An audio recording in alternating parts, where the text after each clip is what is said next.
Hello. Hello. Welcome to Article Club. This is the show where we find a really interesting, juicy, delicious, delightful article and we read it and then talk about it. It's pretty straightforward. I'm so excited to be here today. This is great. I know. Right? Just too blessed to be stressed. Exactly. What are we reading, Allison? What are we reading? Let's go. Yeah. Okay. So this is a bit off of what we've normally gone. I feel like we've had a lot of real meaty, substantive pieces. The Atlantic, the New Yorker, the New York Times. And we're going with the Hedgehog Review, whose motto is critical reflections on contemporary culture, which I love. Never heard. Yeah. The Hedgehog Review. So this article is called The Department of Everything. It's by Stephen Akey or Akey. We were debating Don't Break My Achy Breaky Heart before we got started. Either way, we love you. Stephen is the author of the memoirs Raccoon Love and College, and he's also written a collection of essays called Culture Fever. But first of all, Akey, this article is about dispatches from the telephone reference desk, which there's a telephone reference division of the Brooklyn Public Library where Akey worked from 1984 to 1988, aka before we were born. And I had no idea that these things even existed.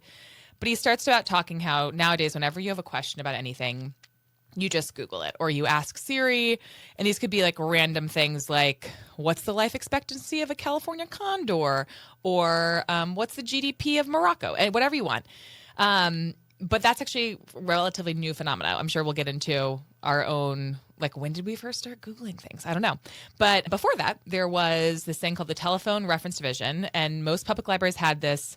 And this is where random people, whether that be like, Joe Schmo off the streets who just had a question, or your grandmother, or someone researching an article or a fact check or whatever, would call him, and he had 7 or 8 colleagues, and they were answering the phones and using the library references to find answers to all these questions. He talks about how they had a rule of 5 minutes per call or 3 questions maximum, and apparently it was a super high stress, high burnout job. Which is hilarious. Hilarious.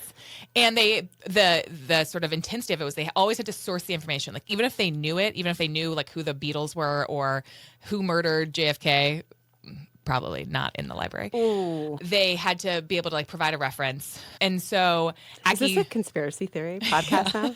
This is exactly what we need. And so Akey just kind of outlines a lot of the crazy questions that he had, and sort of the article raises the question of what's been lost and gained by switching to Google versus having actually like a human person having to go look this up or like consult their colleagues, and like what's been sort of the loss of this librarian database. He talks about the beautiful pieces of it, the sad pieces of it. Let's dive in. Oh, how much joy this gave me to think about this library reference area being the most high stress, like startup environment. Totally. Right? Akey has a boss, Milo, Yes. who's like always on him, like, you got 5 power minutes. trip. Yeah. Milo is on a power trip. This is his kingdom, and you all are his plebes. Totally. He says, you might think this would be a leisurely vocation for the bookishly inclined. But really, it was like, get on the phone, answer the questions, 5 minutes max. Yeah. I have so many questions about how that you cannot answer for me, but we can discuss about how this could possibly work. My first question, just tactically, 5 minutes a caller, Right. 3 citations per answer. How do you even? I don't know. And they don't have sophisticated Like, were they using cataloging. computers? He doesn't really talk Unclear. about like what they were using. Like, were they like? I was just imagining them like the telephone operators in the I was gonna say the 90s, probably like the 50s, that were like spinning around on their chairs, plugging like one thing into another one. Exactly. Like, are they just in Let me a connect you. huge hall Let me connect you. of things, and they're like running from carol to carol, I don't trying to know. find things? No, I don't know. Yeah, he doesn't actually talk a lot about the logistics of it. Exactly. I wanted to know how did this exactly work, and I don't know what that is in me that needs to know exactly how it worked. Maybe I'm comparing it to what exists today. The other thing is how amazing, and this relates to what we've talked about on the pod previously, public spaces. Mm-hmm. This is a service. This is a public service in your community. Right. There's an expectation that I didn't know about. Did you know about this? That you could call your librarian, somebody could answer questions for you. No. And my second tactical, very boring, very, like, I don't know, capitalist question is who funds? Were libraries getting just so much more funding? No, that they probably- had these teams. Well, he talks about how now like all libraries have all this expectation of like programming. And so Yes, I think they just events. didn't have that. And so maybe that's who was paying these paychecks. I don't know. And it was more about info. Get the community the info they need. Yeah, I liked when he was talking about how, or I was thinking a lot about our previous pod too, like the antisocial generation of like you had to call him and you didn't know who you were going to get, and then you were asking these questions like there's About Korean massage parlors in your area, or what have totally you. And or zero, what are the pros and cons of marriage, or what was Right. the first language ever spoken ever. Yeah. And then he's like ever? he's like I have to coach them on Yes. maybe let's reframe the Yes, question. exactly. My boss, her daughter, she has 3 kids, and she just got a landline for their house because she was like, I need my kids to know how to talk to people on the phone. And I want them, she's like, I don't want to get them a cell phone, but if they want to talk to their friends, I'm like, great, call them on the home line.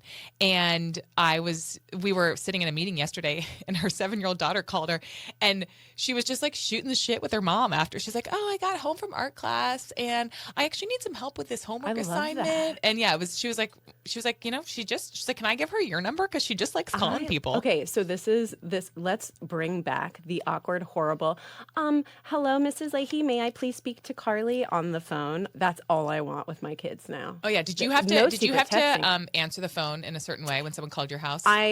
You probably did because you're from the South. We Yes. weren't coached, it has to be like this. We just we never said, oh, this is the Leahy residence or something we said, like that. Grant's residence, Allison speaking. I feel like you've told it. And was that like coached? Oh, for sure. Okay. Like if I just said like hello when I answered my mom, I'd be like, That's so polite. That's so cute. Yeah, we definitely didn't have that. and then when we called someone, you have to say, hello, Mrs. Taffel. This is Allison speaking. Is Julie available?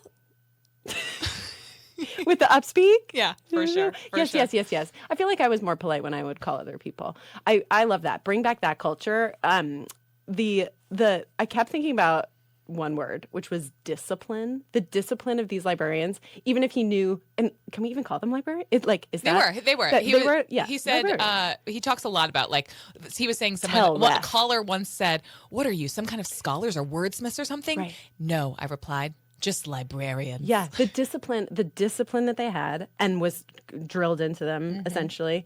And then I started to think, are librarians the answer to all of our problems? There are these people it's about fact. It's zero judgment. It's whether you come from this side or this side. They just give you, and he talks a lot about how to, being trained how to think like a librarian, right? How to find things. Totally. And that feels like so parallel to all the conversations we're having around AI today, which is, hey, no, I'm not going to have to be able to write an essay. I'm not going to be able to have to draw that thing, but to know how to prompt the thing, to know how to look for the information. I was thinking about that too. Think I a was like, basically, librarian. he was the 80s equivalent of like a really good prompt engineer. But I Yes. was also thinking about how you or lose coaching people to prompt. Yes, but you lose some of this politeness. Like when I'm messaging ChatGPT, I'm like, tell me the 5 things, blah, blah, blah. But like when my mom, even my mom uses Google or any AI, it's like, please do this. Thank you. Like, because this is still ingrained in them from as if they were, Right. as if there was someone And actually there's pulling this All information that for news them. that ChatGPT is losing all this money with pleases and thank yous. Have you heard about this? It costs them a bunch of money because they have to read read every word. Yeah, and they're just sort of like registering all the pleases and thank yous. And then, and then the flip side, you start to yell at Siri, and it's like, what is this? What am I? I'm yelling at a robot when it can't I do know. my oven timer I'm like, correctly. no. I mean, my boyfriend makes fun of me for how I talk to Alexa all the time. Yeah. He's like, you're kind of a bitch to Alexa. Because I'm like, Alexa, stop. Or Alexa, off. And I he's hear like, it's please Tavy. off. My Yeah. 4-year-old is like, Alexa, you're so wrong. Or Siri, that's a bad joke. She's really into asking Siri for jokes. Speaking of But you would never say that to a human. ever. And To this librarian that can't be database. good. That can't be good training a child to. Well, speak so to for the even record, a I robot that actually way. asked ChatGPT the question about like what was the first language ever spoken. And it was like, I don't know. There's no definitive record of the first language ever spoken. Language predates writing by tens of thousands of years. But it was interesting answer. So unsatisfying, but Yeah. but good. The psychological bribery that was happening with the callers too was so fun. People would call and they knew it was a 5-minute limit or a 3-question limit. totally. But they would butter him up. And he would nip it in the butt. Or some people were just such assholes. Like Yeah. he was, like some sort Right, of because you were interacting with a human, so you were like, in order to get what you wanted, you had to have like an EQ. yeah, exactly, pushing the limits. So that this, I think, brings up the whole point of Akey's article, which is like, what is lost and gained by Google? I mean, he only talks really about Google. He doesn't even touch on AI in this piece, but like, what are we losing by? What are we I mean, we're gaining a lot.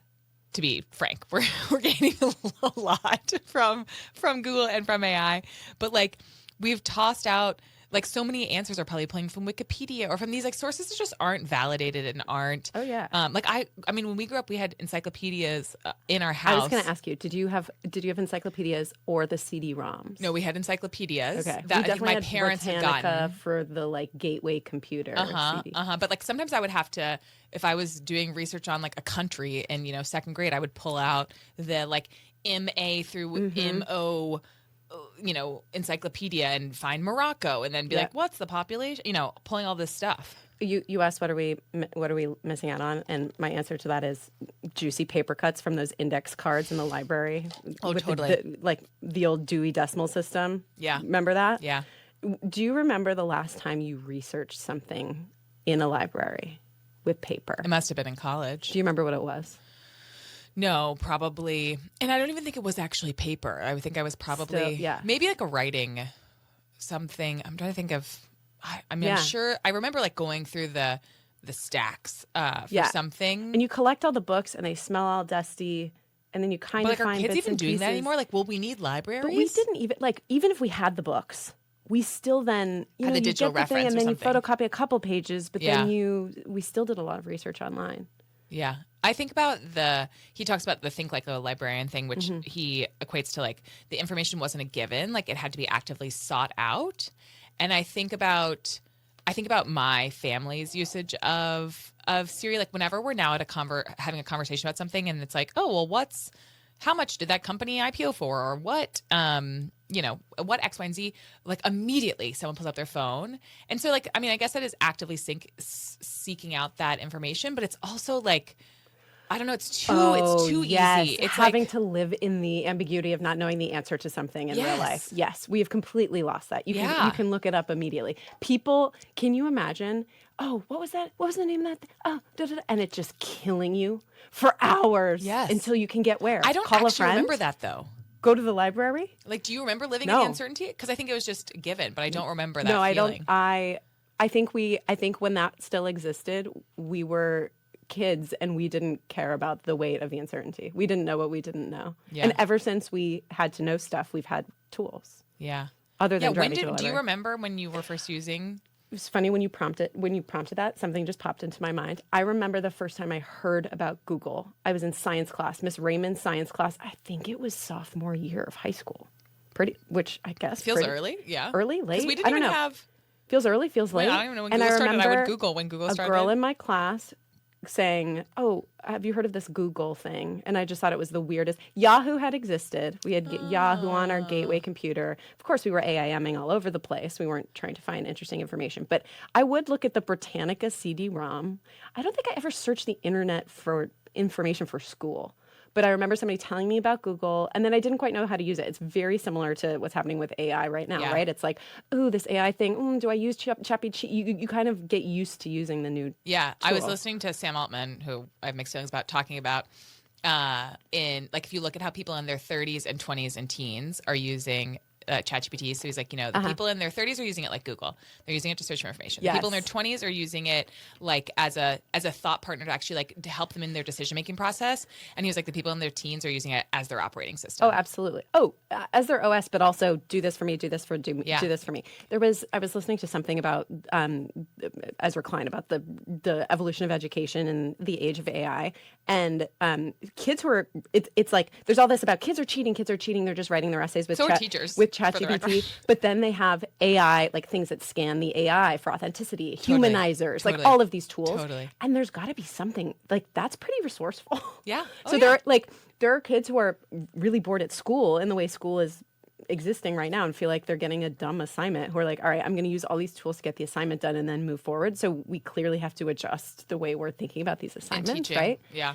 And there are, you hear stories about teachers who are like, okay, use any of these things but it has to do this, it has to do this, it has to function like this. And that's, I guess, going to be the new way of the world. Were you thinking at all during this article about like what questions you would have called to ask? Ooh, no. I was thinking about my favorites of the questions that other people asked. Okay. Yeah, I guess reading this, it's so unfathomable to me to pick up the phone to ask a question because I can get any answer. Right. It feels just that I can't imagine. And you know me, I'm one of those people who I don't ask for advice.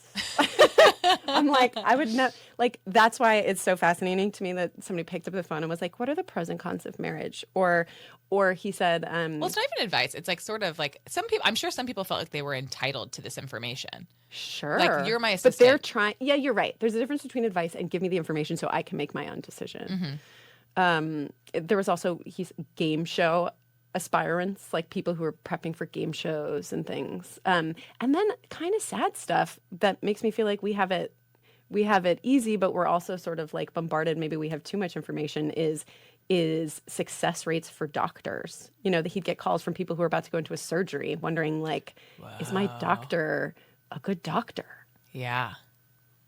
Yeah. Whereas like now I don't think I trust Well, anything yeah. on the internet to do that either. Exactly. Well, now we have all of these really trustworthy reviews on Yeah. doctor. Yeah.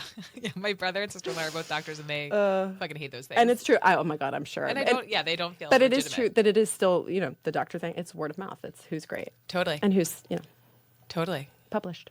And then I think about like the older people who are probably calling this just to like in the same way that I feel my parents are more reliant on Google as they've aged, I'm sure like older people were just hitting up our boy Steven left, Yeah. right, and center. Oh, yes. Okay. Another thing I was thinking during this, I feel like this should be a musical. Like it's like these cast of characters. One person is a lawyer who gives free legal advice until Milo, the dictator, is like, Totally. you got to cut that out. It would be a great A24 movie. And I was thinking, what an incredible trivia team. Yeah. One was like the culture, like yeah. Susie, new culture. Yes. So and so, new legal things, and like by their forces combined. Milo knew theater. Paul was a Yes, francophone. exactly. Kathleen knew movies and pop culture. Yeah. Exactly. And that's why I feel like I can't help but be a little sad that they were so chained by the discipline of sources. Yeah. You know, I wanted them to be able to just like be themselves. I know. But they had to stay true to their craft. Yeah. I thought the authors that were writing historical novels that would call to get to be Yeah. like, when was low tide in the Boston Harbor? And I'm like, I'm like, wow, who is even thinking about my that gosh. much, like that level of detail thing? Totally. And maybe back to the polished. So yeah, people coming to get things right, it seemed. There's a lot of people calling to get things right. Yeah. Of course, we're talking about the people who were calling the library. You know, there's For many sure. people not calling the library to get things right. But and then Or doing their own research. or doing their exactly like I would. Yeah. And then there's the precision with which that information is delivered. He speaks to their training. They had to answer in complete sentences. Oh, I thought that part was Right. fascinating. So people would call in and say, was the sky blue or green on the day that something exploded? And he couldn't just say green. This is the source. He'd have to say, well, the sky was whatever. Complete sentence. I can't even speak in complete sentences. The See? example I think he gave was like, when do you all close? Like someone calling, Yes. like, when do you close? And he'd have to say, well, the library Brooklyn branch of the New York Public Yeah. Library, the main section of the Brooklyn branch closes today, Thursday, October 42nd. So okay, at 8 p.m. And then back to what we've lost. Doesn't that seem like just a lovely world to live in? It does. Where people are, well, I'm so glad you asked. Right. There's something, one thing that I've been thinking about a lot and that also comes up a lot in my relationship is my desire for efficiency and for everything to be efficient. And I'm like, you gotta Cliff save note. the time. And because, ultimately I'm sure if I save all the time, I'll feel free, but none of that's true. And as it turns out, I'm saying that to remind myself. And so when I think about like this is such an inefficient process. Like this is so, you have this question, then you probably think about other ways to solve this before. You probably are like, can I figure this out myself before you're calling the library? Maybe not. Maybe it was like just as much of a crutch as Google is for us now. But then you're calling the library and you have to like think about the right question, the way to format it, and they're like then coaching you. Like it's so inefficient, but in like kind of a beautiful way. Oh, absolutely. I mean, I feel like there's a million things like like riding in a horse and carriage across from Boston to New York is completely inefficient, but how romantic it sounds to us now, you know? Totally, totally. But that was sort of like an inevitable thing. People thought traveling had to be inefficient. And I don't know that people thought that about information. I guess so. Yeah, was it a richer life or was it Well, that also reminds me of the like, you know, the British didn't know that the Americans were Yeah, it's rebelling in the ignorance revolution for like 18 months because they couldn't get the info. Yeah. Right? Like things just moved on at a different pace. Yeah, but like maybe that was really nice. Yeah, maybe. Another really hot take here. I grew up revering Wikipedia. Oh. Like, have you ever edited it yourself? No, I'm not an editor per se, okay. but revering because of the crowdsourced nature of like this is this free resource. It's for everyone. Anybody can contribute. Like, and he just burns Wikipedia to hell basically. And I understand why, because it's not, nobody's checking it. It's not necessarily accurate. It is this sort of, it's kind of the antithesis of what the library stands for. Yeah. But there's a little bit of like prestige stuff happening, like published works as fact in this library, and like us as librarians, we hold the key to what is true and what is not. Yeah, and then are they gatekeepers? something a little bit. Like Wikipedia is a bit democratized. I mean, I think on the that's best always, day, this was that's the this was truth. interesting to see somebody be like, you know, what does he say? He says, yeah, the Encyclopedia Britannica had a death by 1,000 mediocrity. In favor of colorless death by 1,000 edits mediocrity of Wikipedia. It's a life, not necessarily a richer one. Yeah. And I think the like most favorable view of Wikipedia is that it's like democratize all this information and Right. you're able to source it from thousands of people. But the flip side is like, is that accurate? No. I don't know. Yeah. Or And people can go in. I mean, now I'm so curious who the people are that are going in and maintaining Wikipedia. Like, what is your call us? What's your definitely profile? call in. I want to know. Yeah. And like, who are like, what are they? What are the values that they're upholding? Are they thinking like, I am the steward of correct and accurate information? Like, what is? Again, I wonder how that will change with AI. Yeah, I don't know. Is Wikipedia done for? Maybe. Are we scraping Wikipedia? I'm assuming so. sure. Every model is. Yeah, I'm sure. Yeah. Okay. So Well, then we're getting but the- hallucinations from Wikipedia. Exactly. Oh my God, it's so meta. I know. Okay. All right. Well, this, you know, it speaks for itself. It's like it's a delightful little piece. Yeah. What a gem. There's The lots of department characters. of everything. I think we should probably write the musical. It's called TELREF, Telephone Reference Desk, and it's sweet. So sweet. So sweet. Okay. Should we move on Should to? Okay, so speaking of meta things, Mm-hmm. we're going to move on to our segment that we like to call glowing up. Glowing up, another Glowing up. Freudian slip. What's blowing up the group chat? Do you have one? Because I always go first yeah. anyway. Yes. yeah, you always go first. I do. anyway. Even just had another. Although thought while I was sitting here. my meta. Oh, you did. Okay, you go first. Okay. I'll come back to meta. Okay. Great. Well, go meta first. Okay. No, you. I couldn't possibly. Stop it. No, my blowing up the group chat today is meta because my group chat is blowing up about wanting to be on what's blowing up the group chat.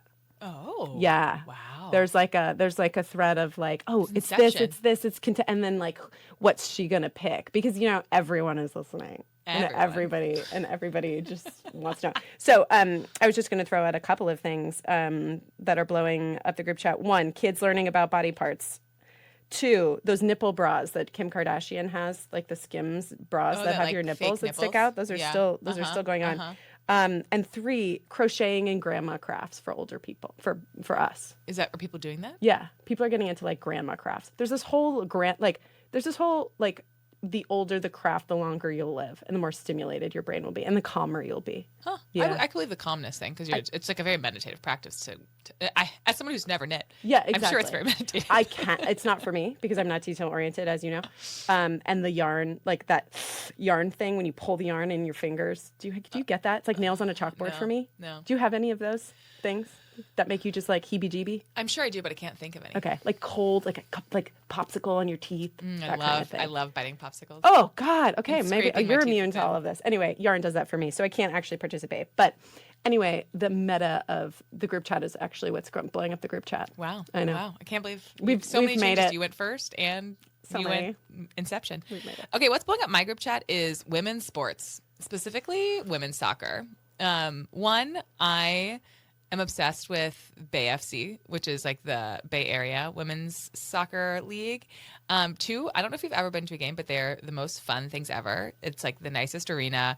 It's like every woman, every Leslie Bean in the Bay Area is just hanging out there, and they have great concessions, like really good froyo, good hamburgers and hot dogs.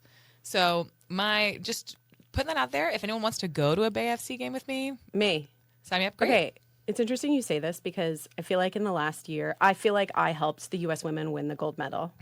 I'm sure they feel the same. Like I feel like I put as much effort as they did into that victory, and I've gotten really deep on the player, like mostly national team. So I need to get into the NWSL. Well, because all those players are on. Oh, the- absolutely. yeah. You know, I'm following them. And then, like Triple Espresso, 2 of them are pregnant. So it's going to be this whole, like 2 of the superstars from the Olympics. Well, that you're also going to have some worlds colliding because the Dennis Rodman's daughter is Trinity Rodman is dating Ben Shelton, who is a tennis player. I believe I'm the one who blew up your group chat with that. I'm highly aware.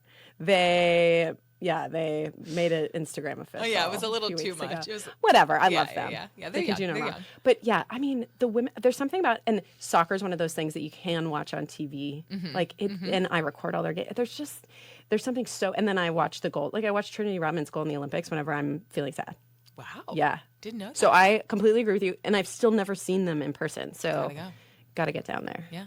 Or over there. Well, Wherever. they're playing actually at Oracle Park in I don't even know when, but with Trinity. Really? Trinity. The national team is? Yeah, but I can't go that weekend sadly. No, Okay. it's nationally the Bay FC. Oh, Bay FC. Because she plays for Seattle. They did have a game in San Jose, but it was like at 8 p.m. All their games Who are at San Jose, yeah. Who can get down there by 8 p.m.? I know. I mean, the 8 p.m. part is not the hard part. It's the out part. Anyway, I'm old. Also, glowing. Why can't I say our segment name? I don't know. Blowing up the group chat. PSA. Old age. Okay. Well, That's it for amazing. now. Oh, I've missed you, even though it's back like at ya. been 2 seconds. But Back at ya. so happy to be back. Okay. That's all we got. Thanks. See you next time. Bye. Bye.